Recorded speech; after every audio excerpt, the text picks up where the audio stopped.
Hello and welcome to the Intentional Clinician podcast. I am so happy today to have on my podcast Dr. Joshua Kreimeyer, who is going to be joining us from Colorado. Dr. Kreimeyer, Joshua, welcome and thank you for being here. Oh, glad to be here. Thanks for having me. Excellent. So we are going to get into a lot of topics regarding your work in the Ukraine that you have been doing recently.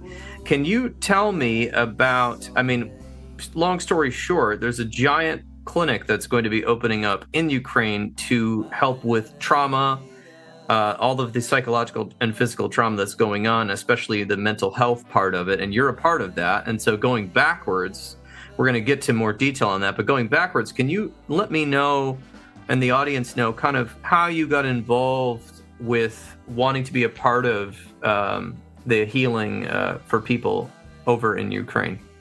Sure. Thank you. So making a short story long, but trying to be concise. I've got roots in Minnesota where I grew up, and there was a large Slavic, Russian, Ukrainian population up there. So I grew up around that culture also during the Cold War, always interested in, that part of the world. So that's some early roots. And then I joined the Army out of college in 1998, back in the 1900s. And I had a opportunity. I was a Russian linguist in the Army. And so that was kind of cool in the sense that I'm learning a language for part of my job that's related to that part of the world. I got out of the military in 2003.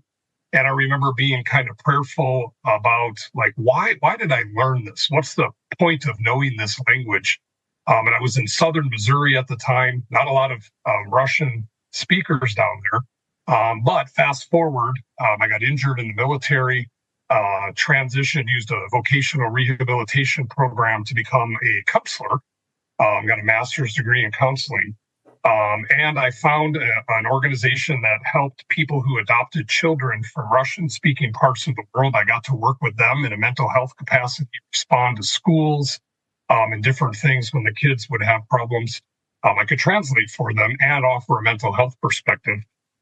Fast forward to the final connection point was starting my Ph.D. in 2015. I went for the interview day. And I heard somebody speaking English with a Russian accent. I went over and I said in Russian, "Вы говорите по-русски? Do you speak Russian?" And this person, it's interesting, a native speaker in America often doesn't say, "Well, yes, I do." She said, "Why? Why are you speaking Russian to me here?" And I found out she was a faculty at this university, Regent University, where I ended up pursuing my PhD. Her name's Olya Zaporozhets. She had at that time been going, I think 2 trips had occurred to Ukraine at that time to help church and other mental health workers deal with the impact of the war that had really started then. A lot of internally displaced people at that point in time, 2014. There's a great documentary I might mention for listeners. It's called Winter on Fire, that highlights really the beginning of this contemporary war. 200 people were killed in Kyiv, in the capital, in a European major city. And anyhow, all kinds of things happened with that. I came on, I think, the 3rd trip as part of my doctoral studies. And it was an amazing thing. It was, I was able to speak conversationally with the Russian I knew and started studying Ukrainian so that I could be conversational. I still use a translator when I'm over there teaching things. But yeah, I've been going since 2015 to the country and done so many different things. Somebody asked how many times. I've lost track. I had to get a new passport last year. That's all I know. It filled up with stamps. So I've been there a lot. Wow, that is quite a journey. And I think it's great that you have found an interest in mental health because I don't know, as just a general outsider perspective on this, I often think that mental health care is the last thing to get to a war-torn community. And it's really amazing to hear that you have already been, you and people from your university were going there already and trying to help the clinicians that were there, and now going further and starting the center and all of that. I think that's pretty incredible. And I think that hopefully is, I mean, hopefully war is not the trend, but hopefully seems like government bodies and different folks are taking this seriously now. So tell us about maybe, it sounds like obviously you got interested right away, and what has kept you going back every year, even though this could be slightly dangerous? Could it be dangerous to you physically? Extremely, yeah. There's a big risk for sure. And I would give a two-part answer to what you said. I tie back to what you were just saying a second ago as well, that part of what brings me there is I know in the West, most of the West, after World War II, mental health as we know it today, again, in most of the West, the seeds were rooted in war. When people came back from the war, the Great War, and, I think general populace might say something like, hey, you're not getting shot at, get a haircut, get a job, you'll be fine. And, there was an understanding then that what we called soldier's heart, shell shock, things like that. There was something, we came back from war with more than our luggage, as they say. And so they started looking at it. Government funding started going into helping mental health be better, first and foremost for those that served on the front lines, and then eventually for all of society. Even into Vietnam, right? The diagnosis of PTSD stemmed from research based on those returning from Vietnam. So there's a parallel, in my perspective, happening in Ukraine, that while war is, as some have called it, hell on earth, and I've been there myself too. I've got personal and professional experience. I deployed to Kosovo and to Iraq. Iraq was 2003 at the beginning of the war, so I know, how hard it can be to come back and transition back into society. People will feel more comfortable on the battlefront and less comfortable on the home front. And so, anyhow, luckily we've got trauma, evidence-based trauma approaches now for everybody, right? That everybody can. Well, we're still working on access. I gotta highlight that piece, but it's more accessible to more people to get trauma care. But again, rooted in what's happening in Ukraine now. So I'm excited in that sense to be a part of trying to help make mental health care better for the whole country. But right now, all the funding and all the resources are coming related to the impact of war. The interesting thing is, with the West, the war was happening, at least in America, it was far away, right? What's happening now, this is in their backyard. It's in their home. So every person in the country is experiencing significant trauma, not just even regular war trauma. The Russians are particularly brutal in their tactics. And so there's a big need. So that's the first part of my answer. The second part, I would say that I feel a very significant calling to be there. And I have this sense of peace that, if not me, then who? That I don't go without really thinking about what I'm doing and where I'm going. And I don't go to the front lines when I'm in the country. I've been close. I've done work with soldiers very close. They call the zero line, right where the fighting's happening. I've been on line 10, line 20. I've been in that area. But normally I go in the middle of the country or the West, and I'm working with people. Most or all men cannot leave the country. So we have to go in there if we're going to try and help people, that specifically the men. Women and children are able to leave, and many of them have. The diaspora has spread all over Europe and around the world. But so I have this sense of calling to be there. And then the other piece is that when I go, I was there 3 weeks ago, most recently, doing retreats for military families at a Veterans Administration hospital. And every single time I've gone in the last year or two since the invasion occurred, people keep telling me like they're so thankful that we're there. And they do look like you're a little crazy. All right, like, why are you here? This last trip, I brought my wife and my daughter. But it's such a testimony to how strongly we believe in helping.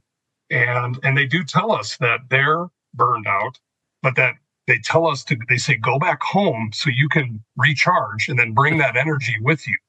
So that we've gotten direct feedback from many different people to that. It's kind of a summary of what we hear. So those things keep driving me, a very important mission, and then lots of very specific feedback on how appreciative and how impactful and helpful our presence could be. Just our presence. Of course, there's things we do too, but simply being there is helpful to many.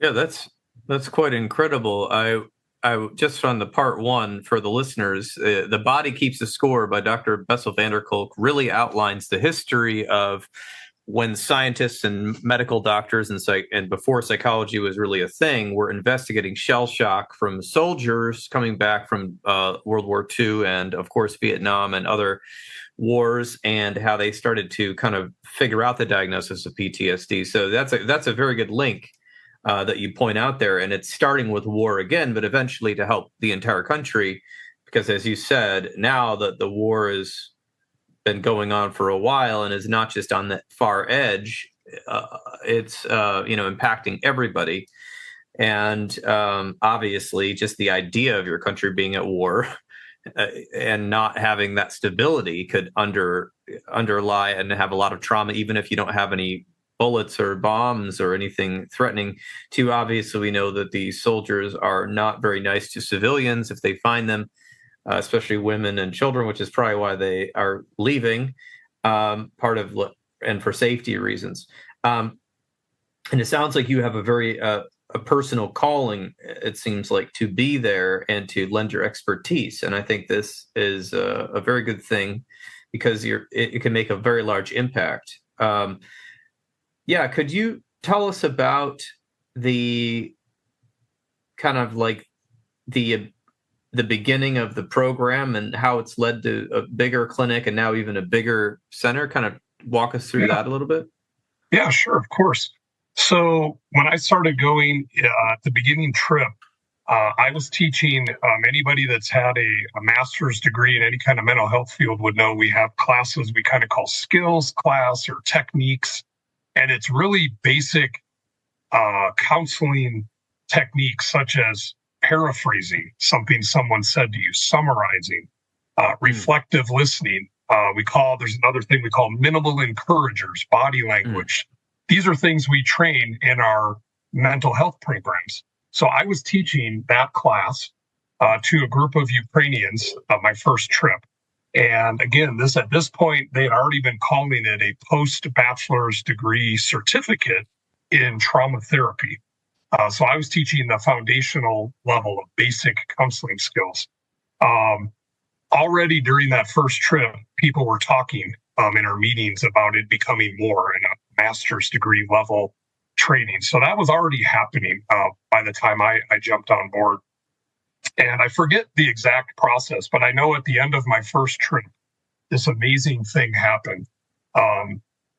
So we were leaving the country, and we said, "You guys, we want to help you build something big here. And one of the things that we need is an ethical standard, right? That it didn't exist in the country. There was not a mental health ethical code of conduct." So we were kind of vision casting with them, and we said, "We want you to work on that. We'll give you this one faculty we had who was going to be the key person helping the Ukrainian team." We said, "We're not doing that for you. We're not Ukrainian."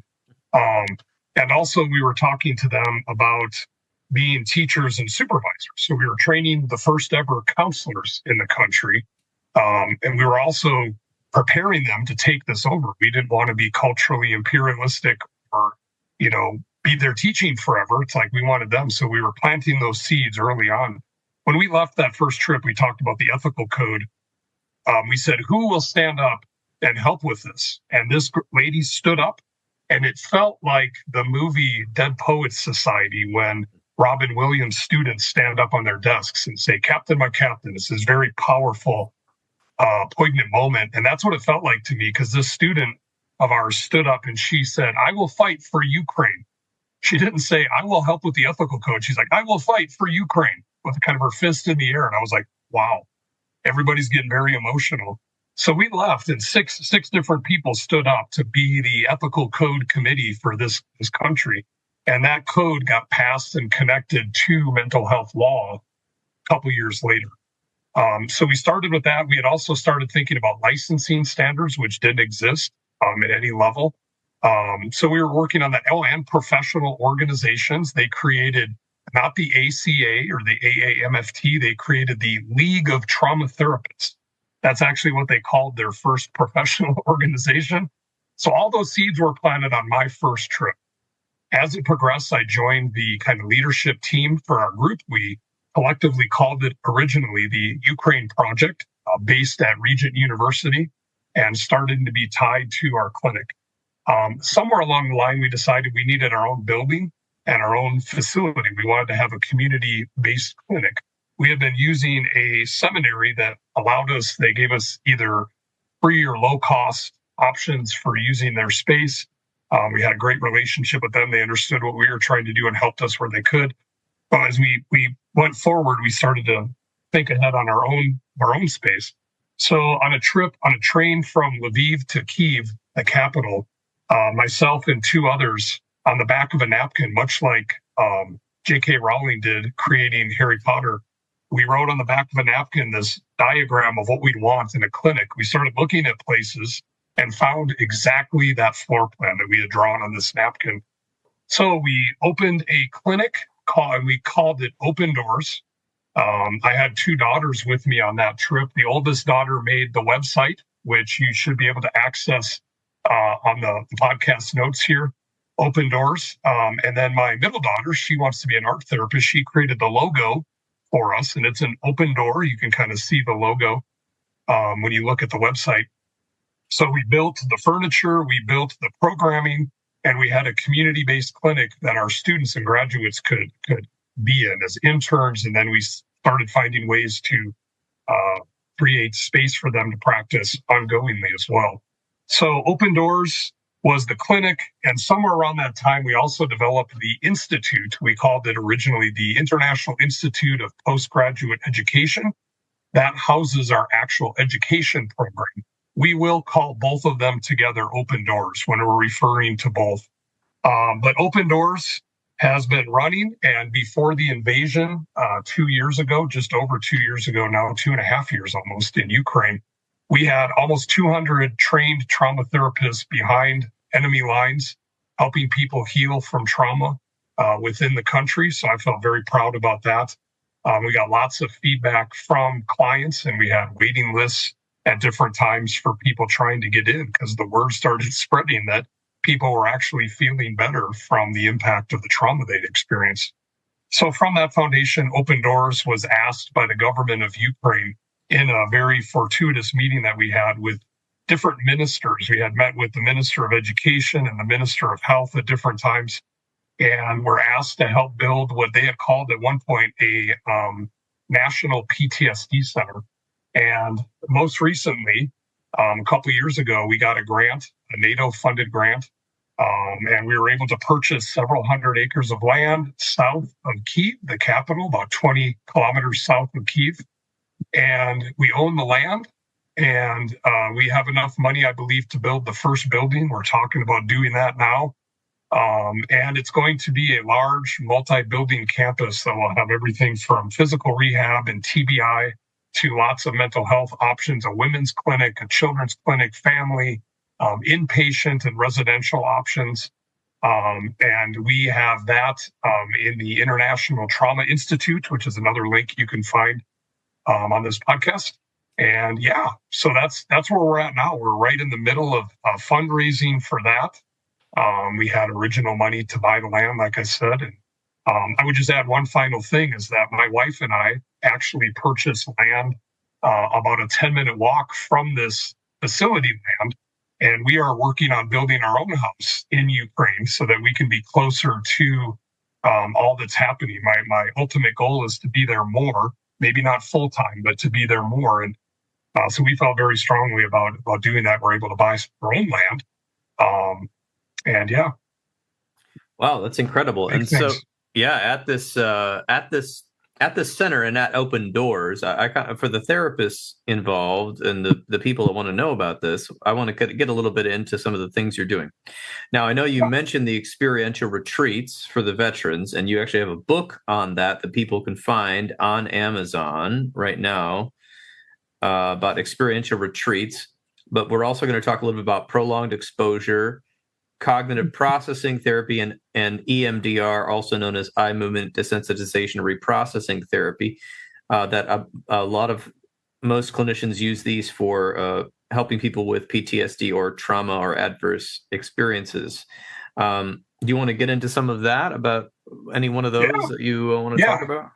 Yeah, absolutely. So, like in our program, we built it from the ground up. So anybody that's familiar with a master's degree in counseling level program, social work, marriage, family therapy, really any of the variations, it's hard to cram more in with all the KCREP and COAM standards that we have. But building this program in Ukraine, building it from the ground up, we thought, well, there's so much trauma. There's generational, intergenerational trauma. Ukraine, Russia's to the east, Turkey's to the south, Eastern Europe is to the west, and technically Ukraine, that's what they're fighting for, is to be considered as Europe, which they really are. But so many things have gone back and forth through that part of the world, so many wars and just this vast history of war and oppression and famine. So you've got that, and then the current war. So we knew we wanted to really focus on trauma. So within our program, we have prolonged exposure is the one modality that we're not as steeped in. We do teach it, but it's up to them if they want to get certified and do more with it. We teach it, but CPT, cognitive processing therapy, and EMDR, they get trained and in the program as part of their degree. And then we offer ongoing supervision so they can actually get certified in those things. So the cognitive processing therapy, one of the things I do, I'm not teaching classes anymore. We have our Ukrainian team that's doing that. I will come in as a specialist maybe and teach a one-day seminar on some specific topic, like how to effectively work with veterans, strategies for working with military clients, something like that. But one of the things that I do currently, I just finished a CPT supervision group. We do that during the academic year. So we'll have American English-speaking supervisors that have the clinical chops with a translator and 4 to 6 Ukrainian students that have gone through the CPT class, and then they're talking about their cases, giving them supervision and support. We do the same thing for EMDR.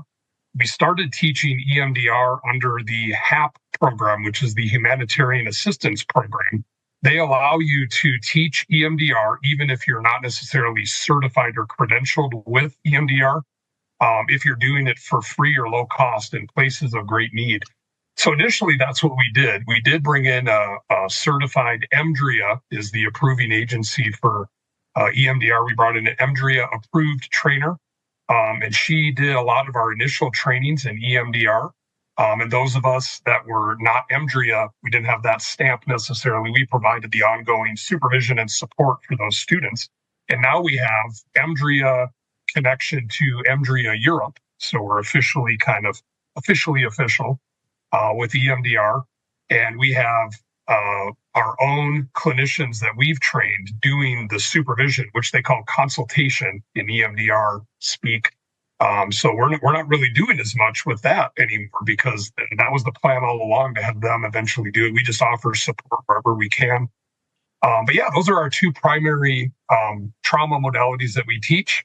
And one of the things that I've focused on is a third kind of arm is the family therapy program. And in Ukraine, psychology was not just, there's not just a stigma. Psychology, it was weaponized by a lot of Russian occupational and imperial type of forces. A colonization, some people might be more familiar with that term. They would come in, make the language of the local people illegal. They would move in ethnic Russians to interbreed with local populations. And one of their tactics was using psychology to hurt people, not help people. So a lot of people are very skittish about even talking to anybody. When we talk about confidentiality, many clients of ours will say, many clients in Ukraine will say, like, where are you storing this? Who has access to this? And we've really had to work on bolstering confidentiality. So when I say stigma, it's much more than a stigma. I could go on, but it's a lot of psychological torture that's happening right now, even in this war. So one of the ways I have found to be effective here in the U.S., which is, Paul, you mentioned my book, it's called Welcome Home Warrior.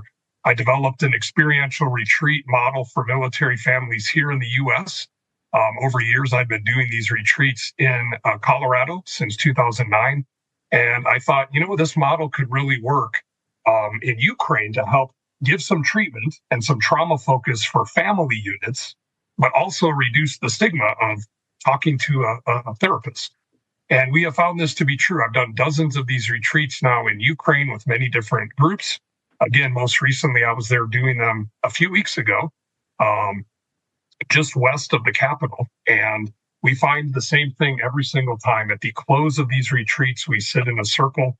And I use the term psychologist. They don't even have a word for counselor there. They say psychological consultant is the direct translation of counselor. So they really do still use the term. Even our people that are trained, they will say therapist or trauma therapist or psychologist. So I use the term psychologist because the general population there is usually used to that term to not confuse them. Anyhow, that's an ongoing thing. But I'll tell the families sitting in a circle, I say, do you see now that before we were psychologists, we were humans? And we're just humans who want to help you, right? And they say, oh, yeah. So it's a final closing thought on these people aren't so bad. We want to help. And it can be just like a conversation that we have, right? The essence and basis of any good therapy is that rapport and that connection, helping people feel safe, calm, comfortable in our spaces. So I think we definitely have found that these retreats do that. And it's evidenced by the last retreat we did. We had 10 families. One of them, the wife was there. Her husband was a prisoner of war. She decided to come anyway. So that was, just an interesting story from that group of families. Every single one of them signed up to do ongoing therapy with one of our therapists. In this model, I have 10 families and I have 10 psychologists join me. And I assign each psychologist to a family. And then I use humor and have the families. I say, hey, can you adopt another child into your family? And they do. They kind of, it bridges this gap for them. And they have meals with them. They are their primary point of contact. And they build this rapport that they didn't even know was possible. And again, most of them have agreed to ongoing support. I don't have any data after that because it's confidential for them, but I do know that they did something that they wouldn't have thought of doing before doing these retreats. Wow. Yeah. So it sounds like for some people, getting into the experiential retreat is the first step into trusting a mental health professional and realizing it's not some sort of mind control or some sort of weird thing going on. How do you get the word out? And this is, my mind is still trying. I haven't been there. Okay. I've read about things, but in the news, you don't really hear about here's what a day-to-day life is in the Ukraine now that the war is going on. You don't really hear that, right? It's not really a headline. So how do we get people involved? Is the infrastructure functioning enough? What's happening with that? It is. And real quick too, one thing, Paul, I wanted to highlight for listeners is that when we talk about Ukraine, please just, I feel like a PSA almost. When we say the Ukraine, most people in native English speakers were like, that's how we were used to saying it. Right. For them, for people in Ukraine, when we say the Ukraine, that's indicative for them of it formerly being part of the Soviet Union. Oh, yeah. So they're like, no, it's Ukraine, just Ukraine. So I would just highlight that as people are talking about this wonderful country, amazing people, that we say that. Just a point that I wanted to make. Yeah. Since I have a platform here to educate, because that's people in Ukraine want us to know that around the world. But at any rate, oh my goodness, your second question. Oh, just kind of about how do people get in? Yes. The word out and get to your center, and because it was kind of like hedged in a question about the infrastructure, how are things functioning? Because I know that, Kiev, I'm not sure how to say it, had all sorts of damage when they first started invading, and there was all this displacement. And so now the war has been moved to some other, I've looked at the map recently, but there's different places that is. And so your average person, they're doing something with agriculture, doing something, and then they find out about your program. Can you walk us through that? Yes. Yeah, great question. So and thank you for reminding me. These the people of Ukraine are incredibly resilient. Mm-hmm. They have found ways to not just survive, but really thrive, even when everything that we take for granted as creature comforts and our aggressive pursuit of comfort in so much of the West they just go, okay, it is what it is, and I'm going to take a shower with the one glass of water that I get each day. And my most recent trip highlights kind of a snapshot, a slice of where things are currently. The town we were in, Borodyanko, was very heavily hit. Russians, tanks were in the streets. I have a friend who recounted a story of her listening out of the window to the tank commander saying, should we blow up this building? The building that she was in, hearing them and going through that kind of trauma. So very, very significant things happened. And being in this city, I think, was very deliberate.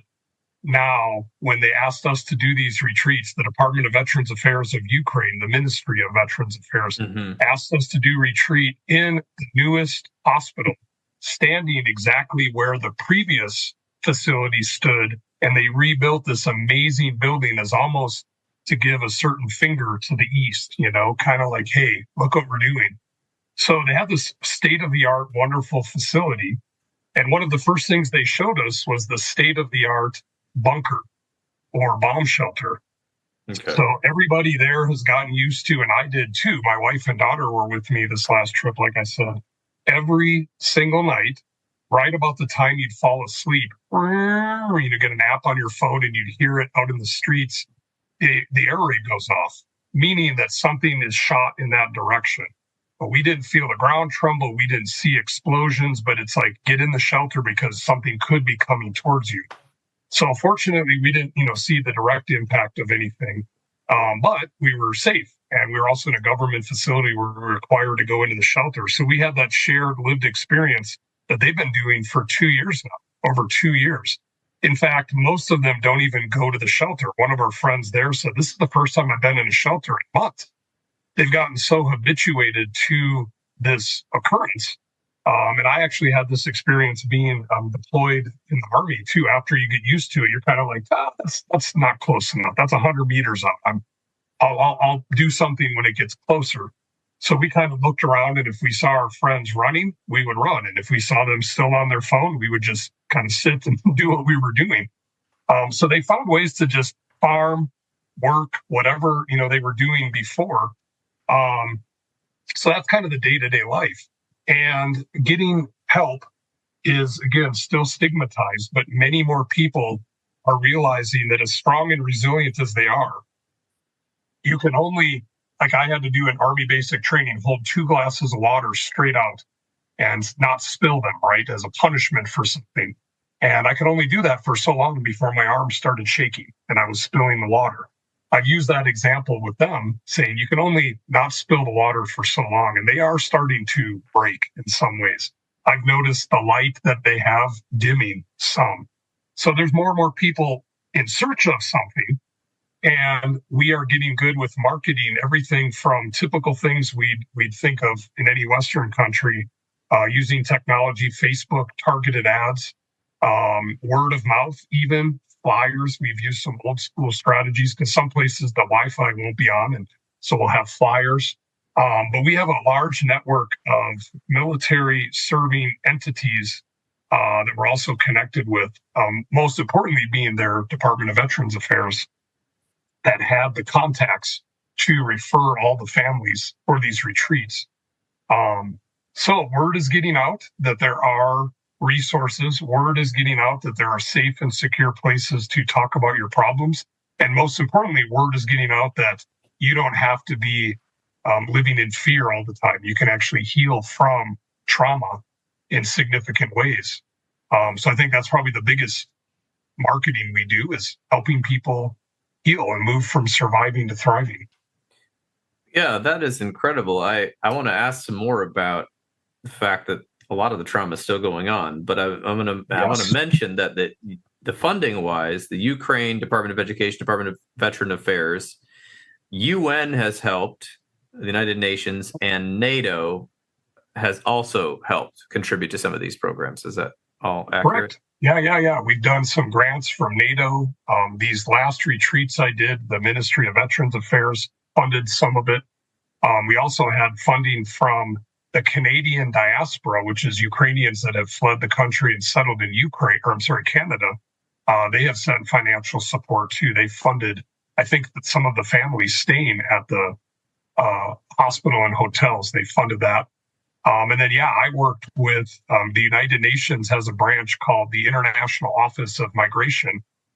They came out after World War II, and they go to places where there's war, and they go to the edges, and they help people get across borders. They help internally displaced people. And I've done many, many, many different things with them, including these retreats. They funded some of these retreats.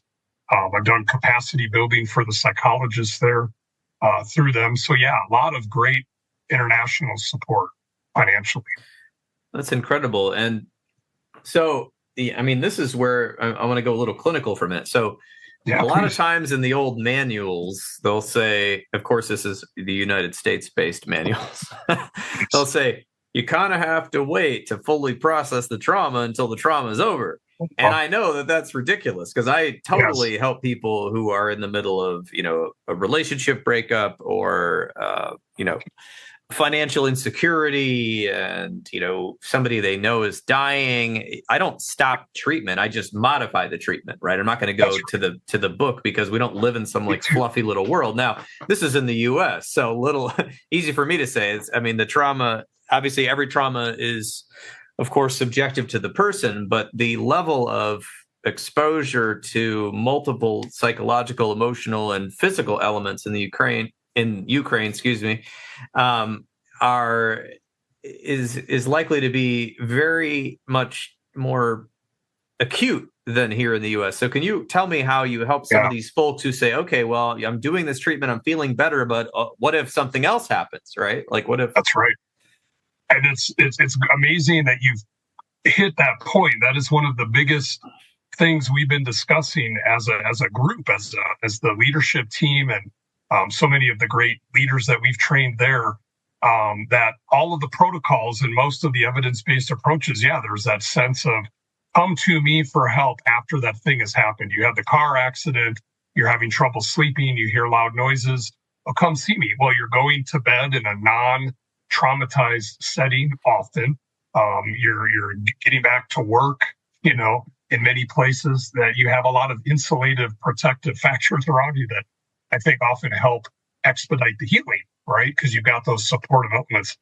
But in an ongoing war zone or any other kind of ongoing trauma, it is more difficult. It gets more complex. So when the invasion started a couple years ago, 2.5 years ago, we started thinking about this, and we did some initial acute protocols, like EMDR has a group protocol, GTEP. We were doing that. We were doing these things. And one of my first thoughts was to reach out to the only other place in the world I could think of that might have some similar experiences and some insights was Israel and Palestine.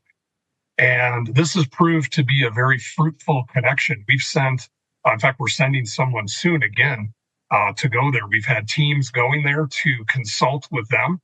And much of what they've learned about dealing with trauma in an ongoing traumatized environment isn't necessarily protocol for the rest of the civilized world out there, who doesn't necessarily need those adaptations to what we know. So they've been the Israelis have been one of our primary consultants. They consult with us on this, and I am always encouraging our amazing clinicians in Ukraine. I'm saying, you guys have so much to teach the world. You're going to teach us, right? We're coming in here to help you now, but I'm looking forward to that. And I think they're going to be learning a lot of lessons from these trenches of war that I hope will help us all, to be even more effective in what we do.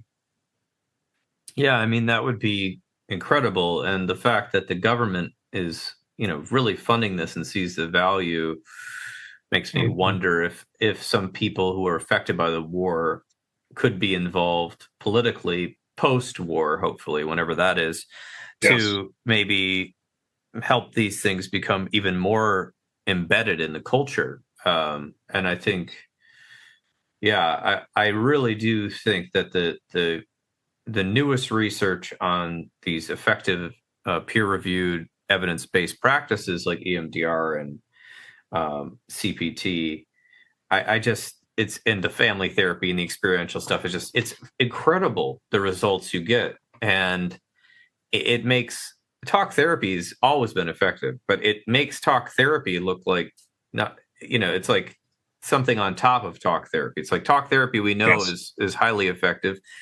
The effect size is like 0.78. And so then you go to add on EMDR and these other, CPT and family and experiential, and like you're going to get even more if you can, then get the person in the US, of course, functioning outside of that and finding natural supports.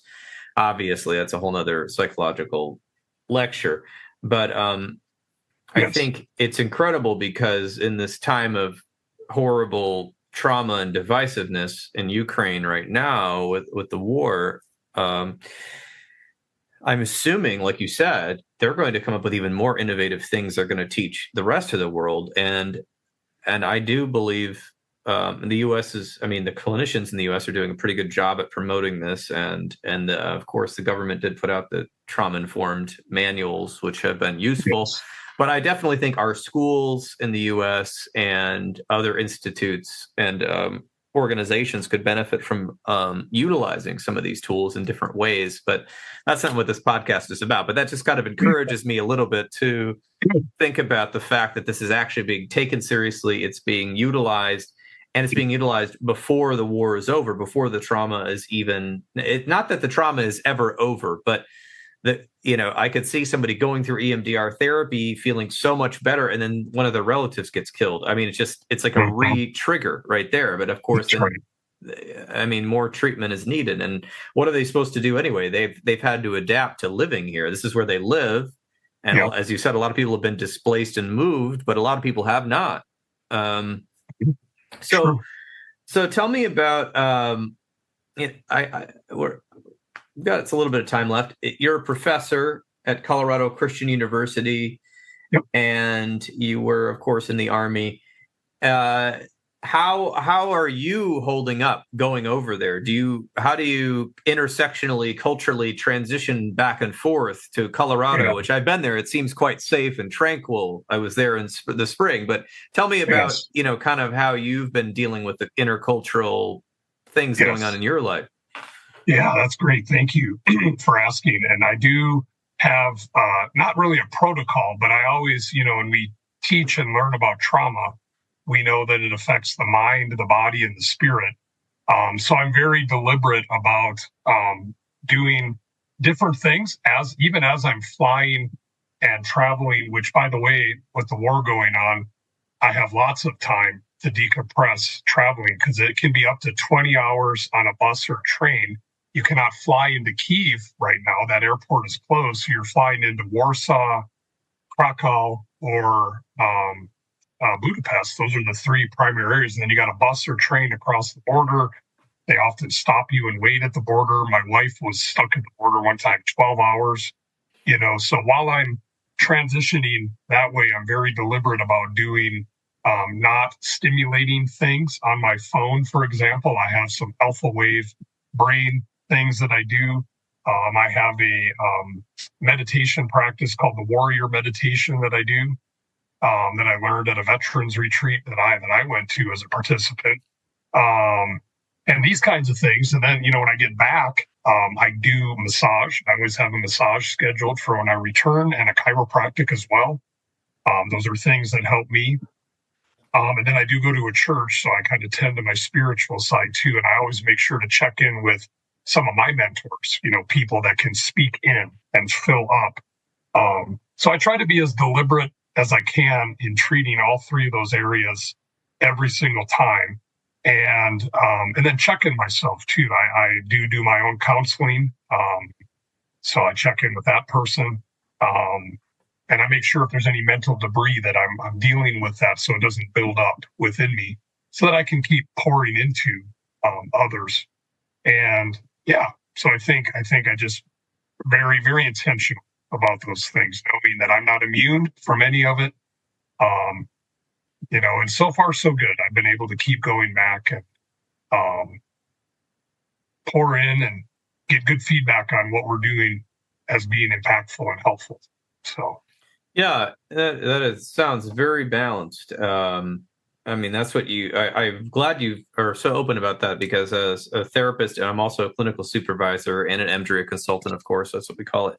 I am adamant about being in your own therapy, even if it's only once or twice a month, because I feel like we've got to be able to receive and understand what it's like to be the client, but also we have blind spots and we have traumas and triggers that even your most intelligent, emotionally intelligent therapist may not realize that they're in a trigger, right? Right. And so we need to make sure that even if you're not in a war-torn zone or whatever, that you're getting your own help, because when we are off, we have a larger ability to hurt people, namely our patients or people around us. And of course, as a therapist, not to put us on a pedestal, we are just people. But when a therapist acts out, I do think that trust is lost with the public.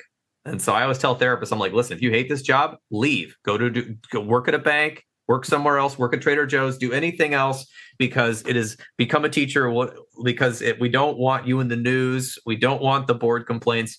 So, it's important because it's different. Like if you were a guy who just like had to be on a construction site all the time, we could say, oh, well, look here on the scan. He's got muscle, some torn things here. He's clearly tight here. There's, he's been eating too many Subway sandwiches at lunch. I don't know, whatever. He's drinking beer at night to cope. We can like see these physical things, but with mental health, not only do you have to keep your, like your mind, body, and spirit in check, but like you're having some vicarious trauma. Because I can't doubt that you've run into situations and heard things that you would have never heard just being in the US as a therapist. And we hear some pretty bad things, but being in a place that's an active war zone with, horrible things happening to prisoners and torture and all that takes a toll, especially when you're hearing it directly, right? The news is one thing, but hearing it directly is a whole nother thing. So I appreciate that. I'm curious, can people get involved? A lot of therapists, I've talked to some therapists recently. Now, I'm not one of these therapists. I'm not bored at all. I've got lots of projects. I got a nonprofit I'm working on. I've got all sorts of educational things. But I've talked to a few therapists who mentioned that they were like looking for projects. So can they get involved at all with Ukraine and help in some way? Is there any way for people to get involved in the U.S. that are therapists? Yeah, absolutely. So I'd be remiss if I didn't share the first one is a very tangible, specific way is the Institute link that you'll see in this podcast, the UIT, Ukraine Institute of Trauma. That is needing funds to build the buildings. And we're looking at having a way of putting a name on a brick type of a thing, right, to make it even more tangible. But with all the money and places that it gets siphoned off, this is one that I can attest to as being every single penny goes into putting a brick in a wall that is the space needed for Ukrainians to heal from the impact of war.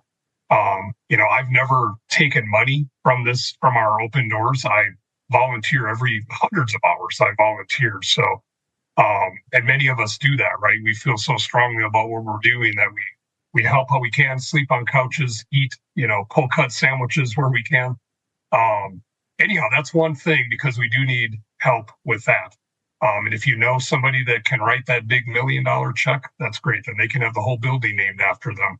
I know there's people that can do that. The second thing would be my contact, which I'm glad to share. My faculty spotlight would have my email on it. If you contact me, there's opportunities sometimes to take teams over. And I'm part of those efforts. So I don't mind if people reach out to ask me about those opportunities and be connected with them. I don't have anything specifically going on right now. The problem right now is that the State Department says Americans should not be traveling into Ukraine. It's not completely prohibited, but it really isn't safe per se. So I don't want to bring people into harm's way. But what we're doing, I'm actually planning a trip with CCU in the spring.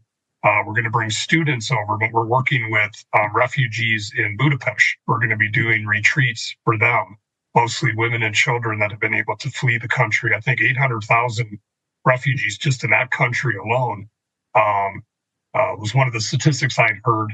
So there's opportunities to join efforts like that. If you're a person who prays, we covet that too. Keep praying for Ukraine because it's ongoing, even if it's not in our news. And again, I can attest to that, having been there just a couple weeks ago. They're getting bombed and shot at almost every single day. People are dying almost every single day. If you didn't hear, they bombed a children's cancer hospital while there was surgeries going on, middle of the day. Who does that kind of thing? There's war, and then there's, in my opinion, evil, just pure evil that's happening. So a good way, to help is to be prayerful about that's still going on. Don't forget about what's happening there. And then I think the final thing I say is that Ukrainians have groups in many different states. There's the Ukrainian National Congress. We have a group in Colorado called Ukrainians of Colorado. We have a festival actually next weekend, this coming Saturday, here in Colorado, where we wear the traditional embroidered shirts, the vyshyvanka. So many states have that. There's Ukrainians all over. That's another good way to get connected. Our group here in Colorado, every time I take a trip, I'm able to bring 6 suitcases worth of supplies, and I get them right into the hands of people. We brought medical equipment, drones, all kinds of different stuff that they've needed, winter coats for children. So there's a lot of ways to help. If it's something that tugs at your heartstrings, all you have to do is do a little time on Google, and I'm sure you can find some groups close to you that you can help in a tangible way. Excellent. I really appreciate that. Yeah, it has with the Palestine and Israel conflict and other things have sort of dominated the news cycle. So you still see the Ukraine-Russia coverage. It's just lower on the page normally, but it's definitely still going on, and unfortunately, continuous. So I really appreciate all the work you're doing, Dr. Kreimeyer. I think that's a very good example of putting psychology in our field into action in ways that obviously I think it's always impactful, even if you're wherever you are. But I think this is pretty incredible to put, risking yourself to go over there. I think that's it's incredible. So I've learned a lot. I'm going to be putting a lot of links in the show notes. I'm curious, is there anything we missed that you want to make sure people know about in either, the U.S. or something about Ukraine? Yeah, thank you. And again, thank you for this time to share. I think, one of the main things would just be people have come up to me and said, do you know how amazing people in Ukraine are? And I'm like, I know. This is why I keep going. They inspire me. So I think I would just kind of reiterate what I just said, to not forget about these amazing people. They are struggling more than you can even imagine. I won't even share stories here to spread some of the vicarious trauma. But they're in great need, and there's going to be great need ahead as well. Even when the bullets stop flying, that's when we'll be able to go there. So I'd encourage people to not forget. Don't listen to the headlines too. It's going to get a little political here, but there's headlines about money being squandered and this and that. Don't listen to those things, because there are agencies like ours and many others that are doing incredible work. And, don't let political and spin techniques get into your head. That anything you can do to help is helping make the world a better place and pushing back evil. So it's a very significant and meaningful thing to do. In the trident, actually, you can see it behind me, this trident symbol of Ukraine that many people have come to know and see. The Cyrillic letters are actually within the trident, and it spells a Ukrainian word called volia, which means will. And this is totally symbolic, the symbol itself and the word of these amazing people. And we need to let them know that we're not forgetting them. The good people of the world stand with them. So whatever you can do to be connected to Ukraine and Ukrainian serving entities, please consider doing it. Yeah, absolutely. I think that's very good advice. And for people that are, checking out just the mainstream news, definitely just go direct to sites that are involved in Ukraine causes, and they will help direct you appropriately. I think that's a very good point, because that the story is way more nuanced than what we're seeing on the front page. Or the third page, or whatever it is. So, yeah, I appreciate all of this. I think this is going to be great for people, and I really appreciate all your time, Dr. Kreimeyer, and I will be thinking about you and wishing you the best as you head back over there. Thank you so much. And I would say Slava Ukraini means glory to Ukraine.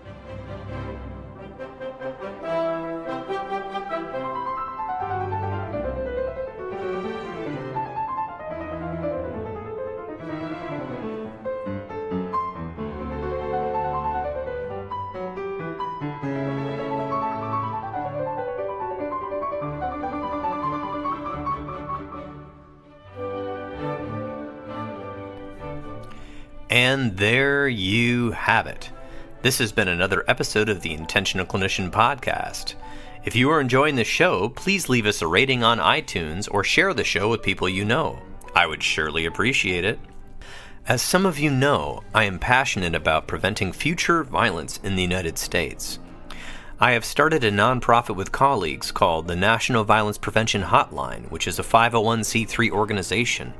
We are endeavoring to gain funding and collaborators and volunteers so that we can start a 24/7 hotline and chat line to reach potential perpetrators before they may act violently.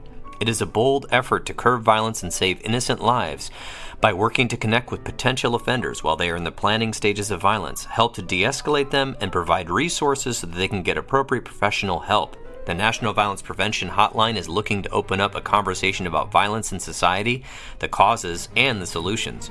You can learn more by visiting our website at violencepreventionhotline.org. You can get involved by writing your congressperson from our website, sharing it with your network, or even donating to the cause. If you are looking for an EMDR International Association consultant, I am a consultant and I can help provide 20 hours that you need to become EMDRIA certified. Just check out the show notes and send me a message and see if we're a good fit to work together. If you are in need of counseling, do not hesitate to make an appointment with a local counselor in your area. You can also make an appointment with the excellent clinicians at Health for Life Counseling in Grand Rapids as part of the Trauma Informed Counseling Center of Grand Rapids by visiting www.healthforlifegr.com. And if you are in the state of Michigan, you can also schedule a telehealth appointment. The recording you just listened to consists of the personal opinions of Paul Krauss and his guest, and while these are based upon the literature they have read and the experience in their respective fields, the information on this podcast should not be viewed or thought of as the definitive opinion on any subject. Listening to this podcast is not a substitute for treatment. If you're in a crisis, please call 911 or the National Crisis Line at 988. Support your local bookstore by shopping at bookshop.org. That's www.bookshop.org. It donates a percentage of sales to local bookstores all across the United States, which I think gives character to our cities and a place to hang out and a place to explore. You can order from the comfort of your own home online while supporting businesses near you. If you are a therapist and you are not involved in your local counseling or therapist or social work organization, please get involved to at least pay dues so that we can have lobbyists help keep mental health care accessible at the government level, and also expanding into schools and other places that need it. And also, if you didn't know, counseling organizations and professional organizations are working to keep us from becoming gig workers for a lot of large corporations who are coming in and trying to buy up local counseling agencies or basically pay you what they pay for people to deliver food to your house. So, get involved. Until next time on The Intentional Clinician, I wish you all a safe and peaceful week.